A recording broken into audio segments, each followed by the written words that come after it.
Anthony Adebayo. With you there, but if you're a coach, do you take that chance? Yes. You can reach us at the Off the Record Show at gmail.com. Anthony Adebayo and the most accurate sports coverage. Scotty B's Fantasy 5.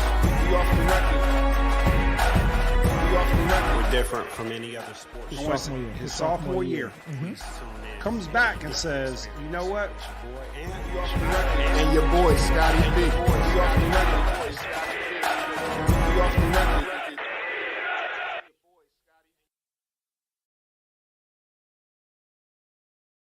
On a Saturday. It's a Saturday. Saturday before the cookouts.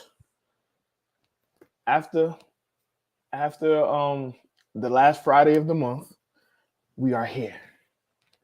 What's up, man? It's daylight outside. We have natural light. It's nice weather. But no, what's going on, man? It's Off the Record. I'm Anthony Adebayo. Boy, Scotty B, man. So I got some disturbing news this morning. Oh boy. My grill is fucked up.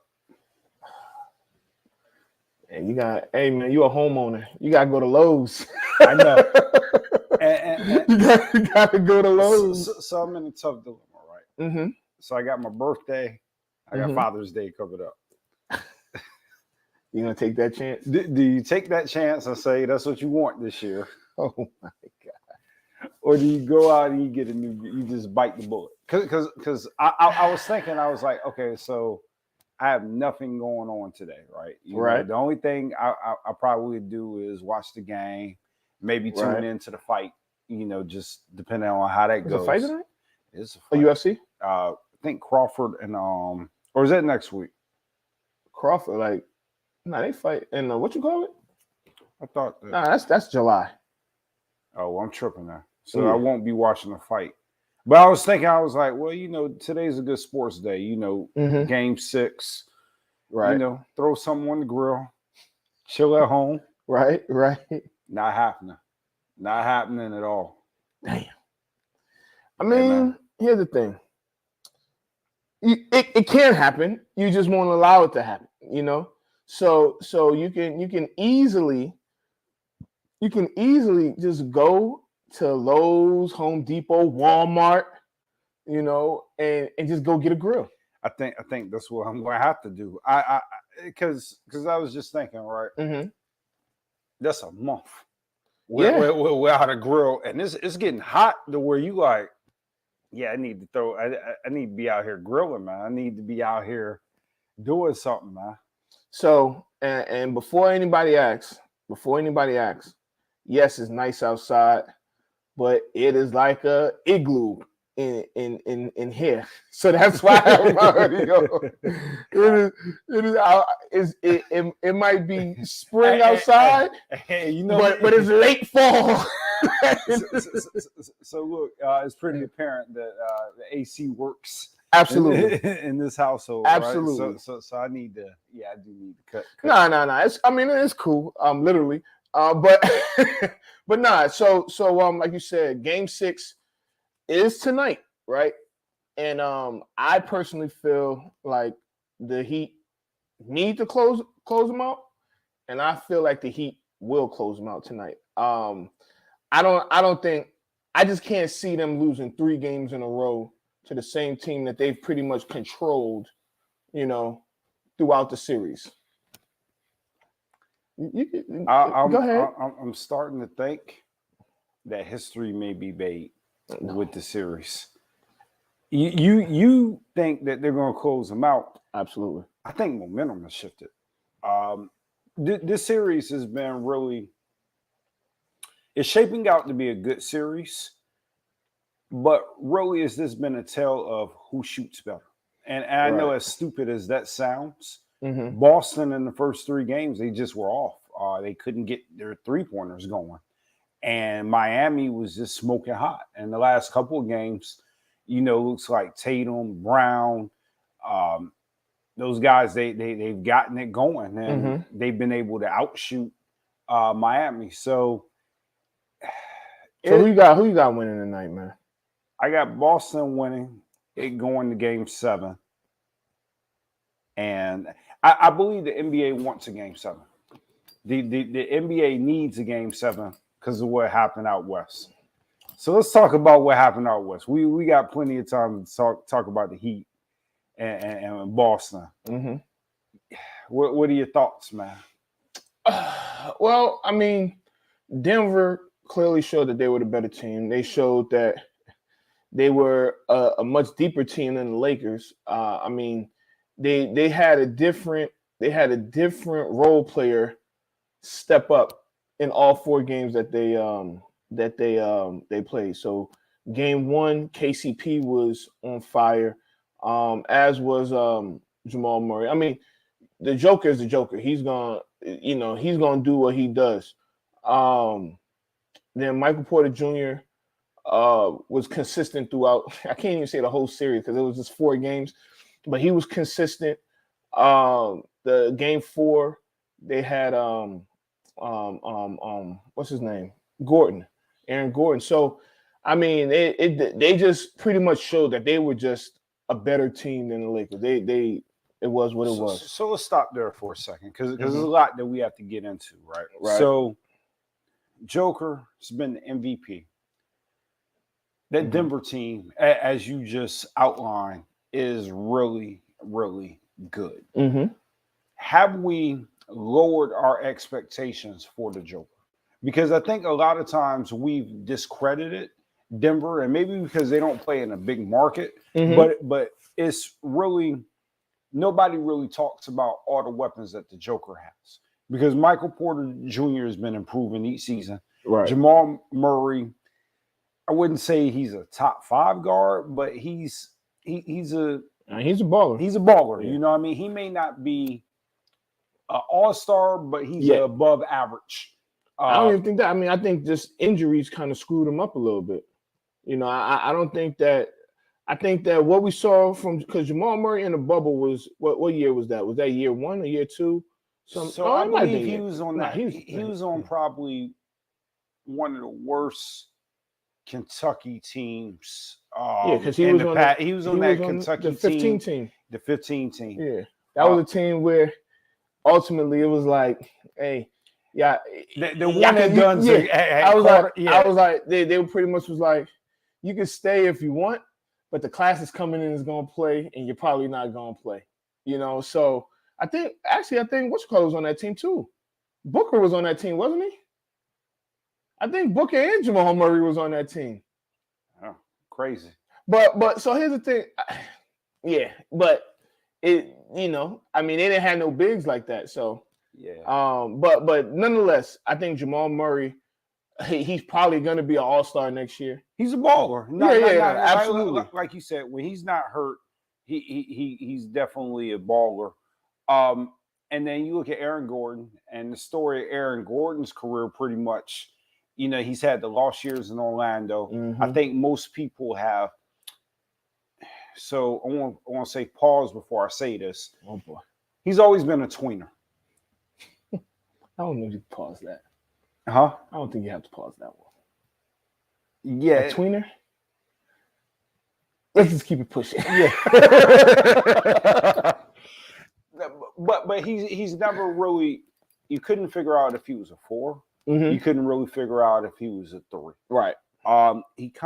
His game is always, and please don't kill me for this because this is blasphemy. Sean Marion. I can see that. And what I mean is he's not a dominant 4 that you really want out there like guarding like an Anthony Davis or somebody like that. But I feel like he's athletic enough to where he does a lot of good things, solid defensive player. And you really can't lock him into if he was a 3 or he was a 4. Right. And then he's always been, he's not really necessarily a 1 that you should be building a franchise around. You talking about Gordon? Gordon. Right. He's not really a 2, but he's a really good 3 or 4 if you have him in the right situation. So I think he's found himself in the right situation where they're not asking him to be a 2 or a Robin every night. Right. But he's right there in that 3 or 4 role, and it fits really well in Denver. So they've got. I say this, and it's going into my next point. Are we giving the Lakers too much of a hard time? No, I think honestly, I think the Lakers overachieved this year. I do too. Okay, so we're on the same wavelength with that. Yeah. I do feel like it's the Lakers though. So that's where it's like, I mean, they're the Lakers. They're supposed to be. It's just like the Yankees, the Cowboys. Who else can you add in there? But it's the Lakers. They're the most popular franchise in basketball. So when they went on that run, it was like cool. Not only that, they got LeBron James and Anthony Davis. So there's going to be a bunch of like higher expectations for the Lakers, no matter what. So let me ask you this, right? Mm-hmm. And I've been thinking this. LeBron James caught a lot of criticism. Yep. I felt that it was unfair, and I felt that it's just a lot, right? They ask him to do what he's doing at, I believe, he's 38. 38. Yep. For somebody to be playing at this level, how much more do you want the man to do? I mean, God, I mean, and I'm a huge Michael Jordan fan. I know this is going to spur up some debate. Oh, we're going to talk Michael Jordan and LeBron, but go ahead. Yeah, I mean, there's no way not to talk about this, but Michael Jordan was not playing at the level that LeBron James is playing at 38. Oh yeah, that's easy. Yeah, absolutely. Yeah, it's unfair to say, oh yeah, Jordan would have gotten it done. No, he wouldn't have. So I before we get the comparison stuff, but absolutely not. No way. I don't. And here's the thing: what people don't realize, and they can say what they want about, but Jordan wasn't in as good a shape as LeBron at 38 that LeBron is at 38. I don't even. Well, was Jordan's 38 when he played for the Wizards, right? Or was he older? He might have been around 38. Yeah, he was around. Yeah, so we're not gonna do this, man. So it was a question. It was like, is Bam gonna get 18 points tonight? Oh yeah, he'll get 18. Yeah, he'll get. Goes the answer. Yeah, he'll get 18 tonight, and then he'll have an opportunity to get 18. We're not gonna do that because again on Monday. Hey, everybody, Scott's still mad that the Heat beat the Knicks. So a Knicks fan rooting for Boston is just nasty work. But whatever. I mean, no. So look, I want Miami to win. I do, right? I hear you. But I think we're teetering a game 7, and I can't dismiss what my eyes are telling me. Well, you know, Gabe Vincent didn't play last week. I know. I mean, the last game. And Gabe Vincent has been balling. Gabe Vincent has had a nice season. Yeah. So and again, I don't want to lose track of what we was talking about. I just got distracted by the comments. So Jordan, right? So because I've been seeing it a lot. I've been seeing the Jordan, like, because they got swept. That now, look, like, first of all, LeBron's legacy is cemented. There ain't really nothing that can. He got swept. First, the man had 40 points in Game 4. In however many minutes. I think he played the whole game. At 38, he shouldn't be playing the whole game anyway. But whatever. He played all but 4 seconds, man. Yeah, he played the whole game. He Yeah. did. So All the the fact 4 that seconds. he's the oldest person on the team, right? I don't think I could think of anybody older than him on that team. Anthony Davis, it should have been the other way around. He probably should have played maybe 40 minutes or even 38 minutes. And Anthony Davis played all but 4 seconds. But it is what it is. I'm not gonna bash Anthony Davis like everybody else has been. But let's go there though, because I think we do have to go there. Well, before I get to that, because I need to get so with the comparison, right? Like y'all should stop. This isn't because we're not gonna have LeBron for much longer. No, I mean, we probably got maybe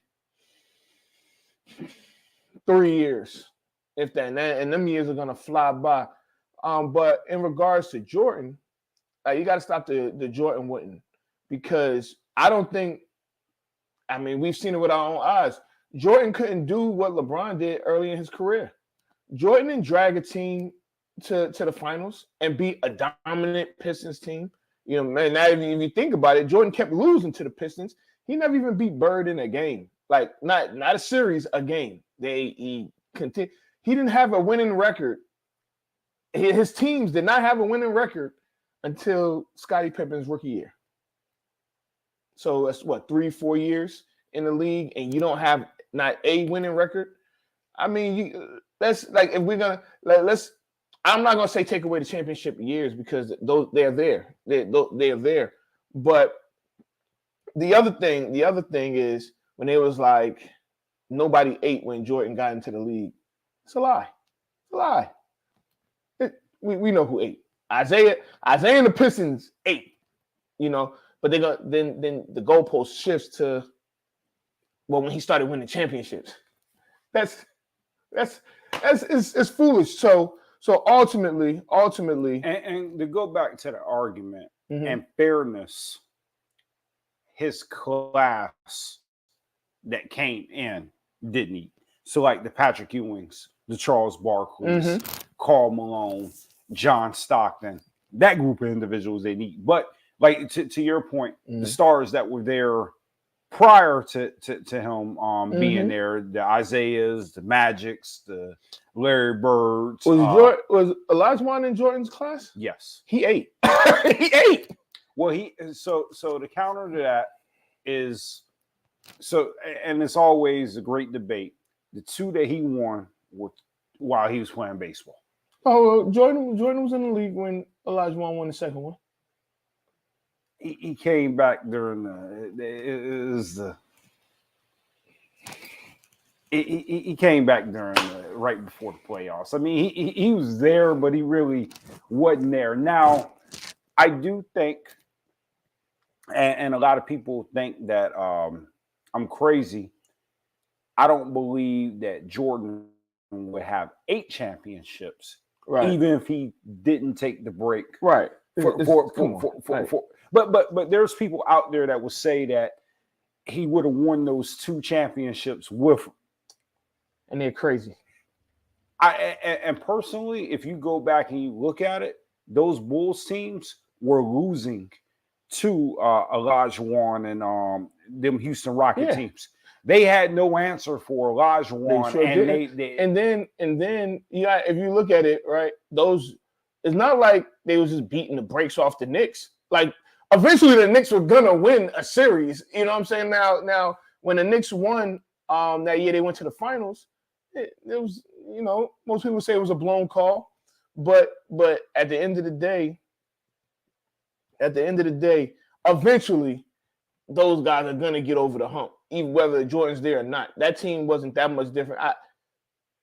It would have been the same type of series in my eyes, you know. So, I mean, the thing is, I'm not saying that one is better than the other, but if you think that if Jordan would have been in year 20 and wouldn't have got swept by, let's say year 20 would have been 03. If you think he wouldn't have got swept by the Spurs, or you know, come on, man, like let's be real, or the Lakers, he would have got his boots smoked by the Lakers. And not for nothing too, the Lakers spent probably 80% of the season in that 10 to 13 range in the Western Conference. I mean, I got to give Rob Pelinka his credit because he figured out how to get the right pieces midway through, and it changed their season to where they were able to overachieve. But to your point, and like you're saying,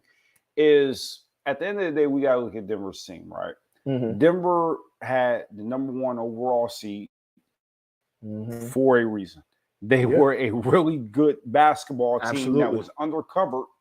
And unfortunately, I mean, the Lakers was playing good ball, but if you really, really, really look at it, the Lakers really didn't have a chance. We thought they had a chance, but when I mean, they got swept for a reason.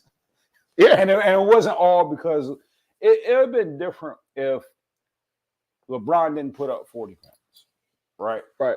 If he didn't put up 40 points, and let's say he put up 4 points, then maybe, you know what I mean, I get it a little bit more. Yeah. But how do you critique somebody that had 40 points and they say, well, he didn't put them up in the second half because he had to play the entire first half to try to get his team. And they had a 15-point lead. A 15-point lead.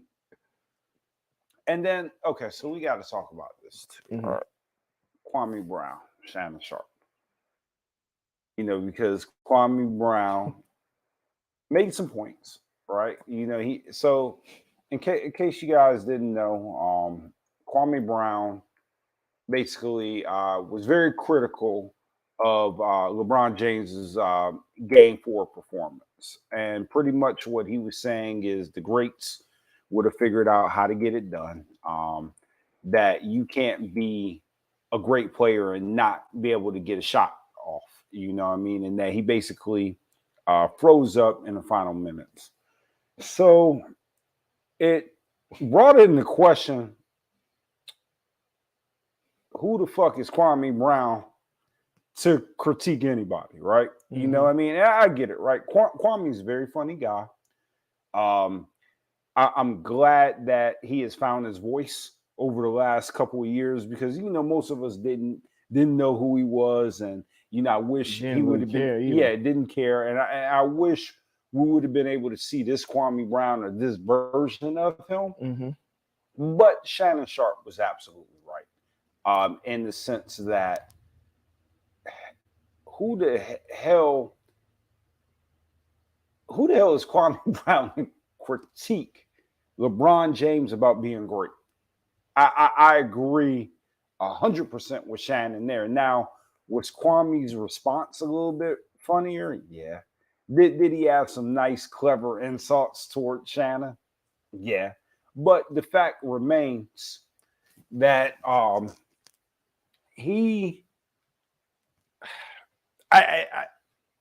don't get it, man. So, I mean, I don't mind.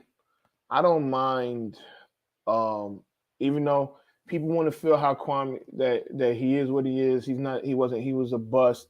Shannon Sharp put him on a Mount Rushmore of busts, which we got to talk about that too. But go ahead. Yeah. So, but I think he has a voice. He should be able to speak on. He's been in the locker rooms. He's been there. His talent doesn't mean anything because we have some of the worst players with some of the best coaches, right? You got some people that's never even played the game that talk about the game and say this person did this and this person didn't do that, yada yada yada, right? I think it's because of what he's saying and what he's trying to say. Ultimately he's saying if you were great, you got to figure out whatever. But I think that that's at this point in LeBron's career, it right now he should be throwing that energy to AD and not LeBron. I think that's what I have an issue with. If it's an issue, I don't think that someone should say Kwame Brown doesn't have the right to talk about or critique another ball player's game. No matter what no matter what we want to say about Kwame Brown, he not only was he in the league, he was in the league for over 10 years. So let's be honest. If you're in the league that long, you've seen a lot. And he had to be, I mean, that's a solid career. But if you're a number one pick, you're supposed to be the guy, right?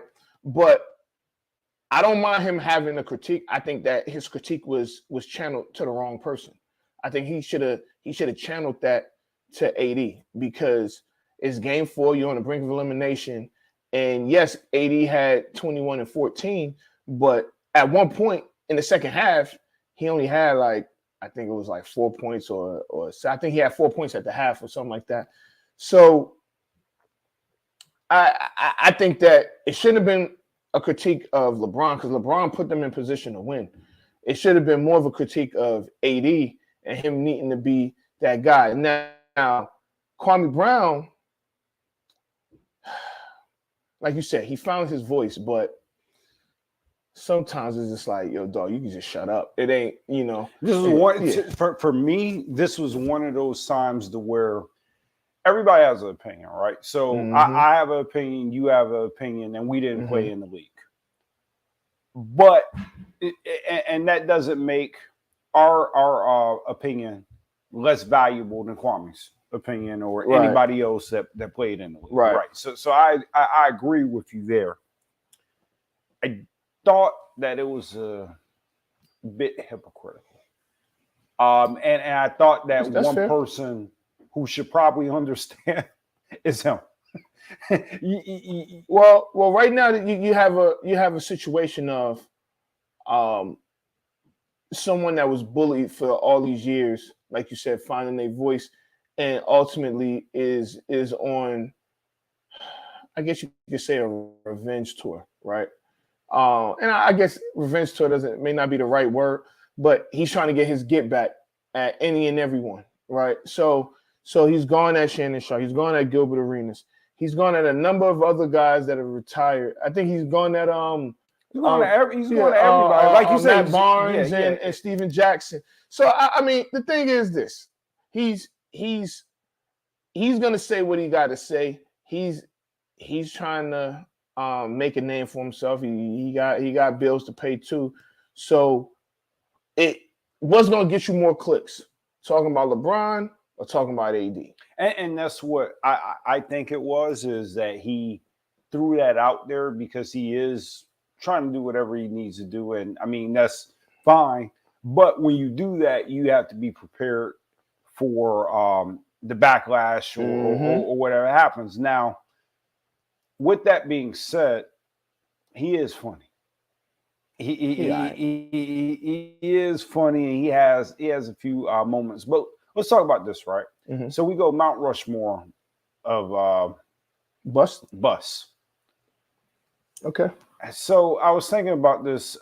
You got Anthony Bennett, right? That we rarely talk about, right? But he's yeah. I would think that he should be number one. And we don't have to rank. It's just your top 4, or you don't necessarily have to be the top 4, but your 4, that's fine. Markelle Fultz. No, I mean I wouldn't put him up there, but I would put him up there before Kwame. Then your bug, he's still playing in the league. Yeah, but Kwame played in the league too, though. But he sucked when he played in the league. Markelle Fultz at least has put up numbers. He had a crazy injury. There's plenty high draft picks that I put before Markelle Fultz. So you put, okay. Who else would you put? And then I've got Kwame. Kwame Brown is up there. Bennett is up there. Olowokandi up there. And Michael Olowokandi. Now, actually, Michael Olowokandi should be.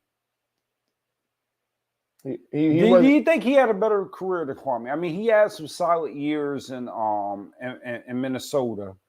But his career is pretty similar to Kwame Brown's. The Candy Man.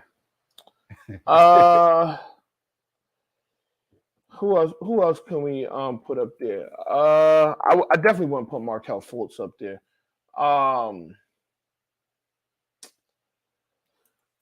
This is a good one. Let's see what. I mean, some people are gonna put Greg Oden up there. Darko Milicic. So you got to put Greg Oden up there. Greg Oden never got healthy. I mean, yeah, he had flashes of a better career than Kwame Brown, but again, his career didn't last as long. I mean, and you got to look at it. I mean, it gets swept under the rug, but Portland had an opportunity to have Kevin Durant. And at the time, they also had an opportunity to have Jordan too, but whatever. Yeah, but at the time, but you know, that's always highlighted, right? Is that they missed out on the opportunity to have Jordan. They also missed out on the opportunity to have Kevin Durant, and both of those players would have changed their franchises. Absolutely. I mean, shoot, Portland, if they would have got Kevin Durant at that time, with the talent that they had, I ain't gonna go there. I ain't gonna say they would. So what about Sean Bradley? I wouldn't say bust. Okay. What about Adam Morrison? But Adam Morrison was a 2, I believe. He was a number 2, right? Number 3. But it don't matter.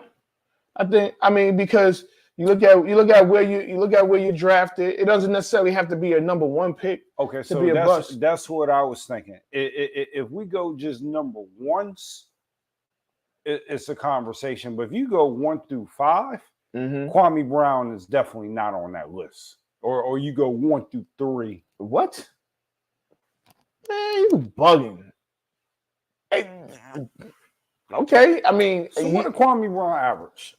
Because I can look it up. He's had some years to where he's averaged, I believe, 10 and 10.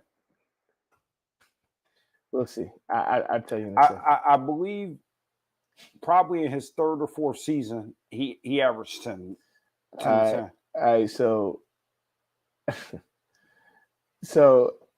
all right, y'all ready for this? Yeah, let's hear it. So his career average was, he averaged for his career 6.6 points and 5.5 rebounds a game. Okay, that's very solid. It is. Y'all hate me here. So year three he averaged 10.9 points. Okay. And 7 rebounds. Oh, I was off. I said 10. So that was his 3rd year in the league. He was 21 and then never averaged close to 10. So after that, he averaged 7, 7.4, 8.4, 4.8, 5.7, 3.5, 4.2, 3.9, 7.9. That was in Charlotte. 6.3 with Golden State and 1.9 with Philly. But the 6.3 with Golden State, he only played in 9 games.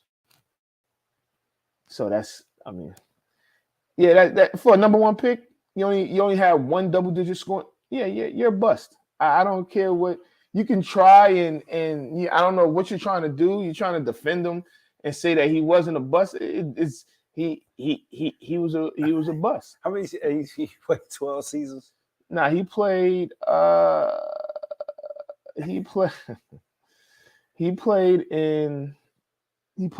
with Washington, 3 with the Lakers, 2 with Detroit. So what's that, 9? He played 13 seasons, but after Detroit, he played 1 season in Charlotte, 1 season in Philly, 1 season in Memphis, and 1 season in Golden State. But the last 3 years, so when did Philly, he retire? When was his last season? 2013 was his last season at 30. But the last, so when he was in Charlotte, he played, that was a full season. He played 66. He played 66 games in Charlotte. But after that, 22 games in Philly, 15 in Memphis, and 9 in Golden State. That don't even equal half of a season. So his last 3 years, he was just. I'm assuming he might have got cut from them teams. At the end of the day, the man is a bust. All right, but even though he's a bust, that don't mean he can't have a voice, because some may consider Jay Williams a bust. You know, He was a number 2 pick. He was this guy coming out of Duke. Duke. I mean, he had the motorcycle accident, and that was it. So, but some may consider him a bust. You know, so but I think Darko is up there. Darko Milicic definitely is. You know, up there. So would you consider Bowie a bust? Yeah. If you consider Bowie a bust, then you definitely got to consider Kwame Brown a bust. Making a lot of sense. Let's see what Sam Bowie's numbers are. Sam Bowie went to Kentucky. But he was supposed to be the guy. He was supposed to be the guy. I want to say it was on the 30 for 30. But he averaged for his career though, he averaged 10.9 points, 7.5 rebounds. I would he definitely had a better career than Kwame Brown. And he was on an all-rookie team. He definitely had a better career than Kwame Brown. Kwame Brown was a bum, a stone cold bum. Like you look at what you call is not a bust. It's just that he's compared to Jordan. Like Sam Bowie. I'm gonna go through his. So his first season he averaged 10 points, 10 and 8. Season 2, 11.8, so 12 and 8 or 12 and 9. His third season he averaged 16 and 6 boards. Then his fourth season he didn't play. He had a leg injury. Then he came back from the leg injury, averaged 8 points, 5. But he only played 20 games. The year after that, he averaged 14.7, 14 and 10. The next year, he averaged 13 and 8. The next season, he averaged 15 and 8. Then 9 and that's not a bust. That's not a bust. That's now he was a number 2 pick. So you got to look at it like you expecting, a perennial all-star. You know what I'm saying? But he was a good role player, right? Because here's the thing: he got better numbers than Ginobili, and Ginobili's a Hall of Famer. Well, again, with Ginobili, his impact was a little different, right? But yeah, so his numbers are better than Manu's, and but Ginobili is a 4-time champion, and has. Yeah, Ginobili averaged 13.3 points, 3.5 rebounds, 3.8 assists in his career. So yeah, I think that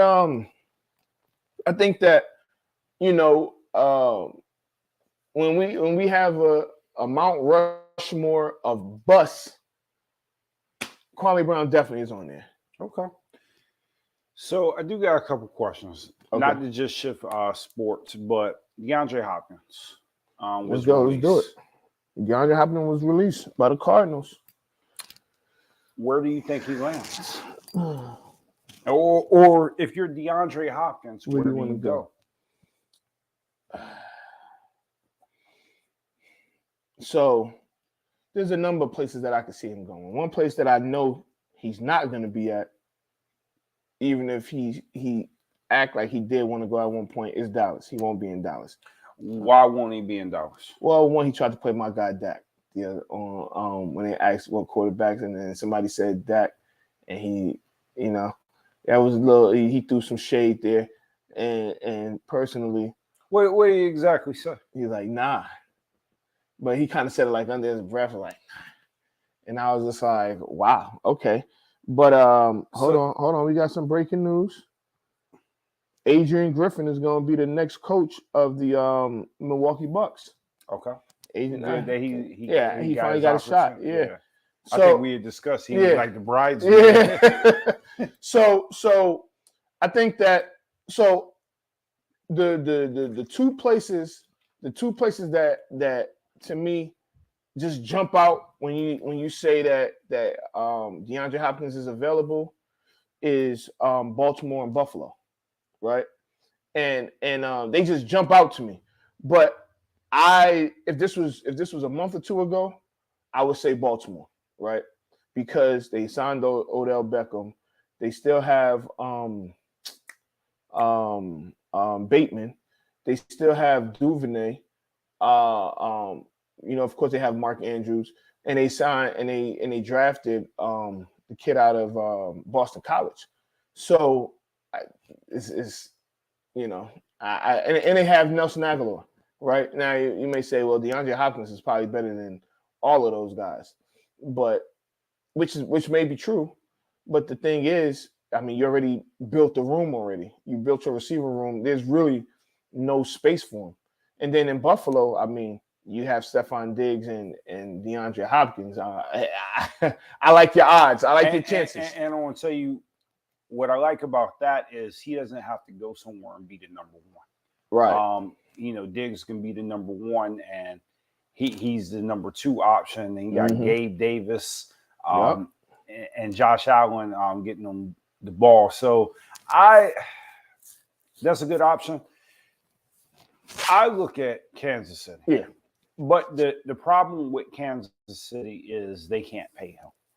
And I don't know if DeAndre Hopkins is at the point in his career to where he don't want his money. Right. Because that's ultimately what happened with Arizona. Absolutely. Is they didn't want to pay him. So I don't think the Chiefs can get creative enough to get him. But I do feel like they do need him. Ooh. So Jason says Cleveland back with Deshaun Watson. So he's mentioned that he wants to play with Deshaun Watson. Hey, yo.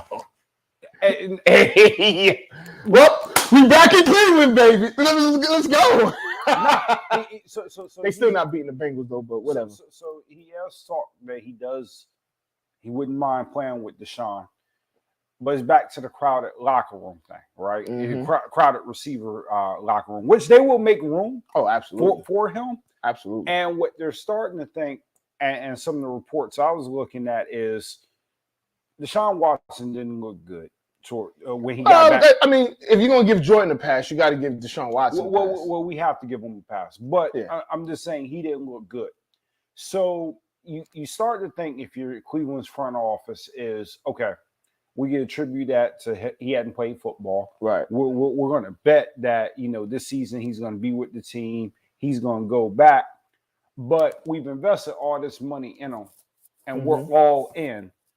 Would it be better to bring somebody that he's comfortable with? Because the 3 years that they played together is arguable that both of their best years. Yeah, those are their best years. So do you bring him into the mix to help Deshaun Watson get his footing back? I wouldn't be surprised if. And to be competitive in the AFC, because if you start looking at what Cincinnati is doing, you got to play keep away from the Kansas City Chiefs. You got to play keep away from the Buffalo Bills. Yeah, I mean, and the Ravens. Yeah, I'd say play keep away from them too. Because the Ravens they're gonna be what they are. So I think that, but I think. Realistically, that might be. He's gonna end up in New England. New England tried to trade for him. Yeah. I don't believe New England's going to pay him the money. Why not? If they feel like if they was already going to trade for him, why wouldn't they? They have the money. Why not? I mean, because here's the thing: because they just got Juju, right? So they got Juju, and they ain't really got much after that. But they don't have anything, and I think what's starting to show there is Bill Belichick's model outdated. That's a good. I mean, it's a good point. Yeah, it's a good point. I mean, because really, what they rely upon is being able to develop, get their players in the later rounds, and not really pay anybody because they're developing their players. But what I think we've been seeing the last couple of seasons is when you have a Hall of Fame quarterback like a Tom Brady, that can mask a lot of those things to where, like, yeah, your team is mediocre, but if you've got a dominant quarterback that is going to give you 14 points, on the scoreboard no matter what, it's a lot easier to coach with that. You know what I mean? Yeah, I mean, I think they have an offensive coordinator now. They had bull crap in the locker room last year. So, I mean, the Patriots are going to be the Patriots. They're going to be tough. They're going to be a tough out for those teams, even if they're not that great. But in regards to Hopkins, D-Hop, I ain't going to lie. I wouldn't mind having them on the Cowboys, but that's not going to happen. I think every team, including I know we would be the last team he would go to just because of our quarterback situation. But I mean, any team would open him with open arms. I mean, he's valuable to anybody. He's what everyone will say is not a bust. He is not a bust. No, at all. But yeah, so you got winner of the week? Yeah, I do. Okay. Hold on. No, you're a winner. No, you're a winner. No, you're a winner. No, you're a winner. All right, so this happened Thursday, and it's a little late, but it caught my attention. So earlier this year, you had 4 Lions players that were suspended for gambling, right? They were gambling on games, and it's against the NFL policy. And when they asked Jameson Williamson, the receiver for the Lions, he said he didn't know that was against the policy, and that's why he was gambling on the games. And I was just like, "Come on, man! Just come on, man! Like, what do you mean you didn't know? Like, what you think? Like you can just bet on your it's just and he was at the facility.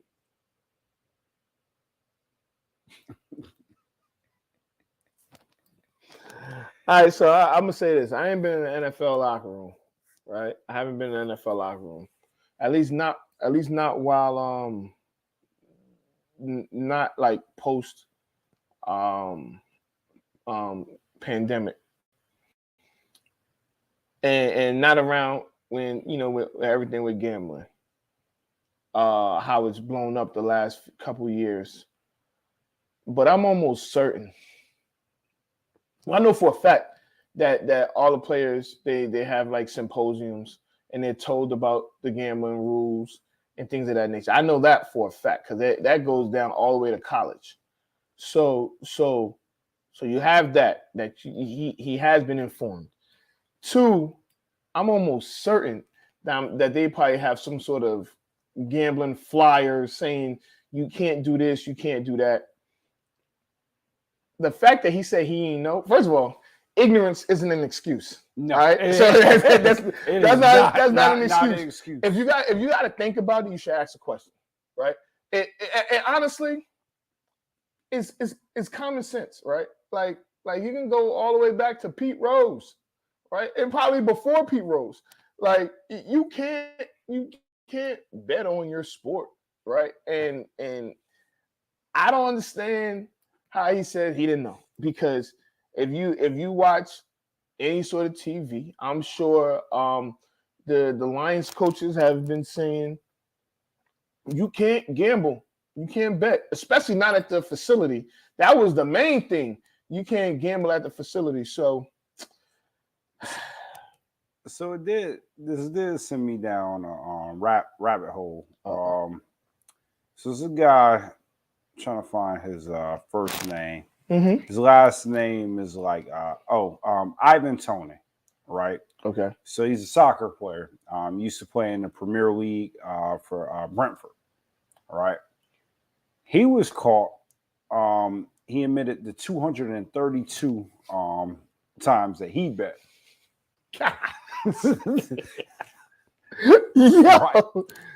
Right. So they suspended my man's for a year. He's now got it reduced because they said that he had an addiction because he had 232 times. But he was betting against his team.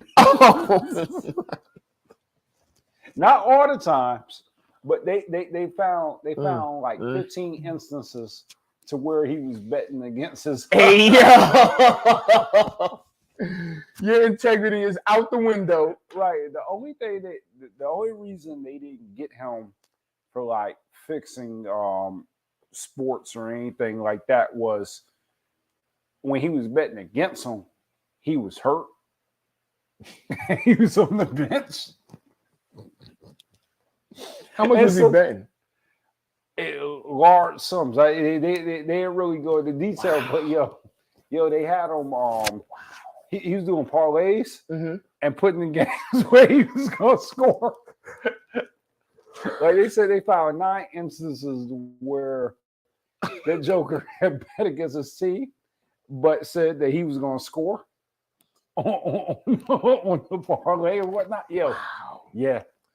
I'm surprised he's not banned for life. That's crazy. So how he didn't get banned was he pretty much admitted he's got like. So wait a minute. Wait a minute. So all Pete Rose had to do was say he had an addiction. I don't know, and he would have been in the Hall of Fame. I'm telling you, look it up. This guy's name is Ivan. I just had it. Hey, look quick. Yeah, Ivan Toney. So Jameson Williams should say.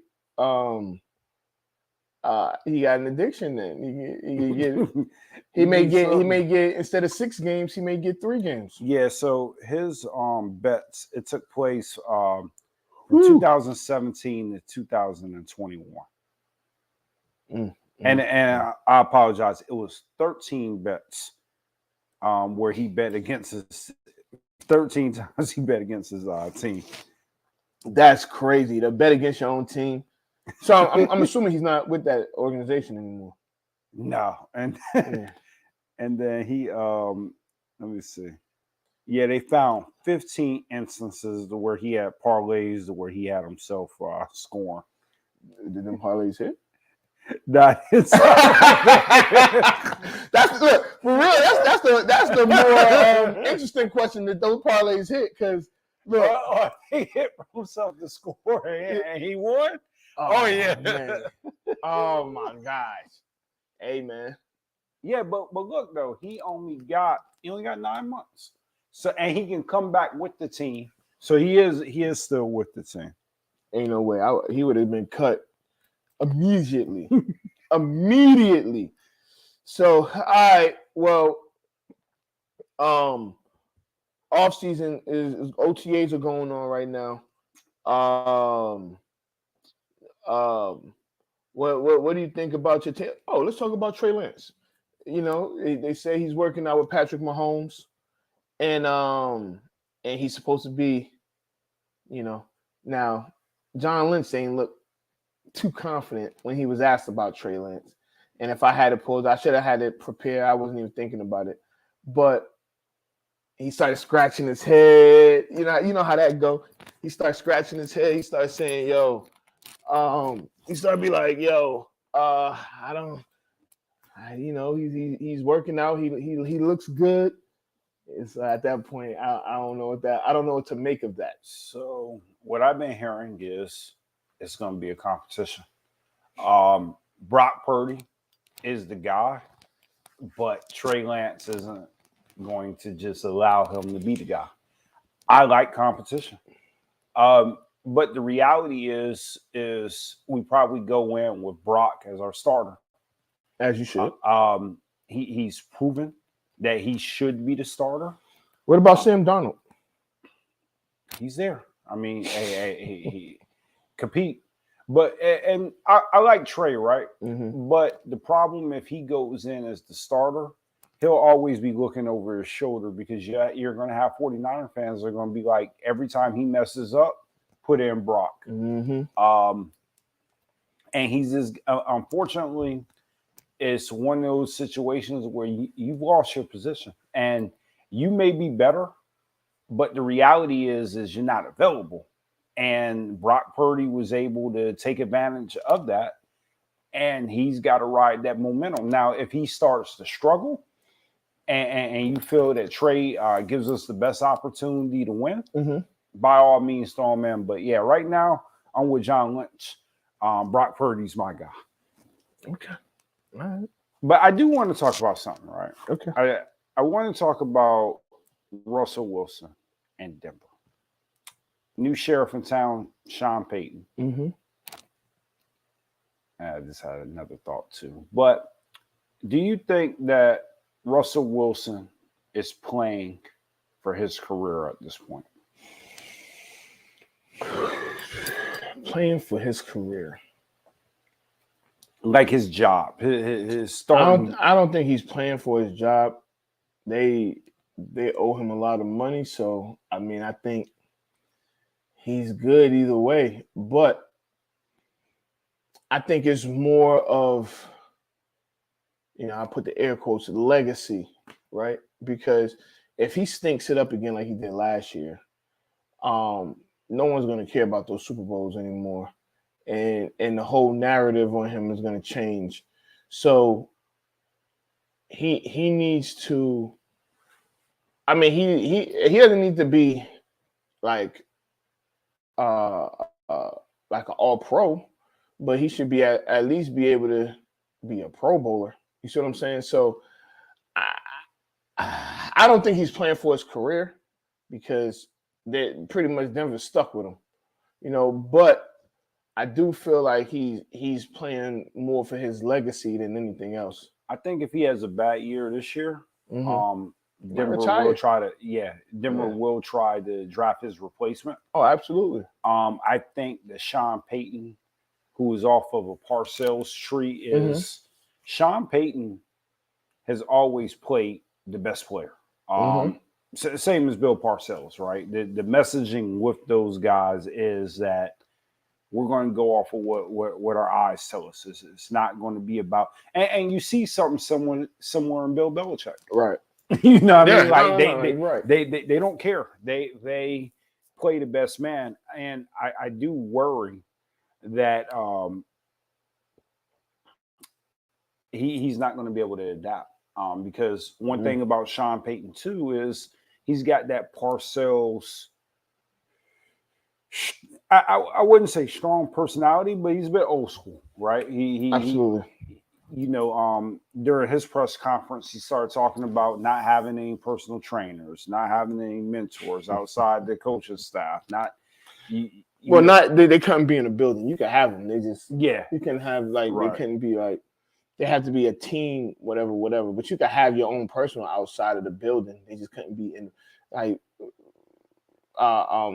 Russell had everybody in the building, personal trainer, his therapist, whoever. They all. I mean, if I'm not mistaken, I think he had his own personal assistant. He had his own office. He had all sorts of stuff that nobody else got. And I think that's where the divide. And everything. I think that's. They was like, yo, you're not part of us. You think you're better than us. Yeah. So. Well, Russell has always been more about his brand, right? And that's okay, right? Because they're all businessmen at the end of the day, and really, honestly, you'd be foolish not to be about your brand. But where that started to rear its head in Denver is those guys started to call it out. To where it's like, no, you're playing like shit. You're not playing good.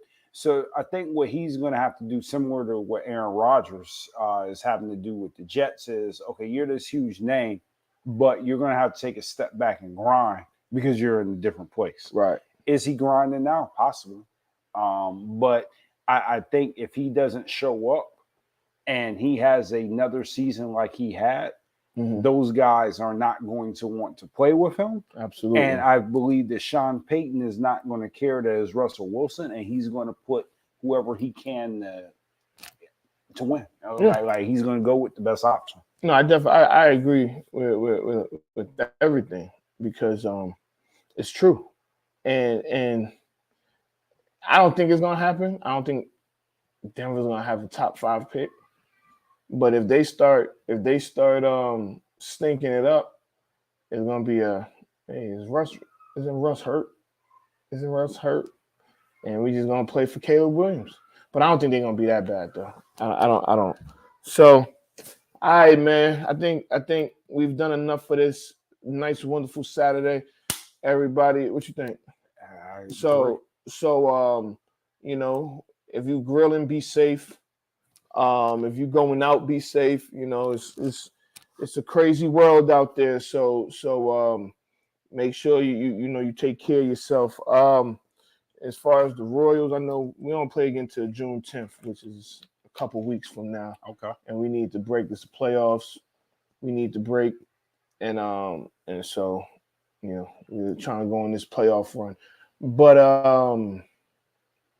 yeah, I think that's all I got. Enjoy your holiday. You know, you get that Monday off. You got Monday off?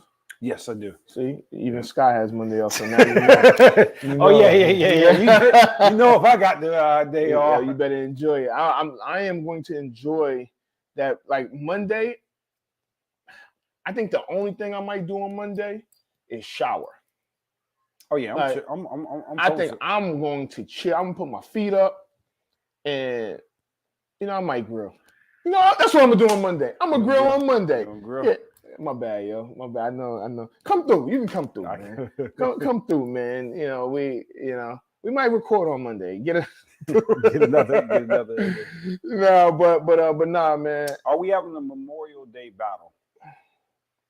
Ooh, sounds like a plan. Yes. I saw T is inquiring about a Jay-Z battle. Mm-hmm. Even though I am a Jay-Z fan, that's always a tough battle to be, right? Mm-hmm. Because it's like he's got so many damn hits. Mm-hmm. You have to go in the right direction. Yeah. But I don't know. I hope somebody does take him up on that offer. It might be me, man. Yeah, I saw somebody put Jay-Z Nas. Yeah. That's a tough one too. Because all people want to try and do is play all the new Nas joints because they knew, but or maybe not. You just have only time will tell. Only time will tell. I think you got to match both artists up again. But that battle has been done, hasn't it?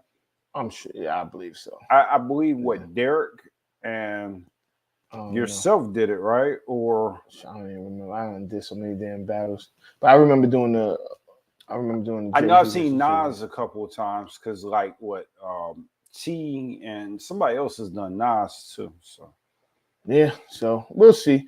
We'll get some battles in, man. But yeah, man, let's get up out of here, man, so we could get on about our holiday weekend because we got off. We got off for work. But all right, this is Anthony Adebayo. I mean, wait. My bad. This is Off the Record.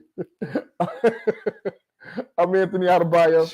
Boy, Scotty B. Yeah, something like that. We'll figure it out. All right. Anthony Adebayo. With you there, but if you're a coach, do you take that chance? Yes. You can reach us at the Off the Record Show at gmail.com. Anthony Adebayo and the most accurate sports coverage. Scotty B's Fantasy 5. We're different from any other sport. His sophomore year. Comes back and says, you know what? And your boy, Scotty B.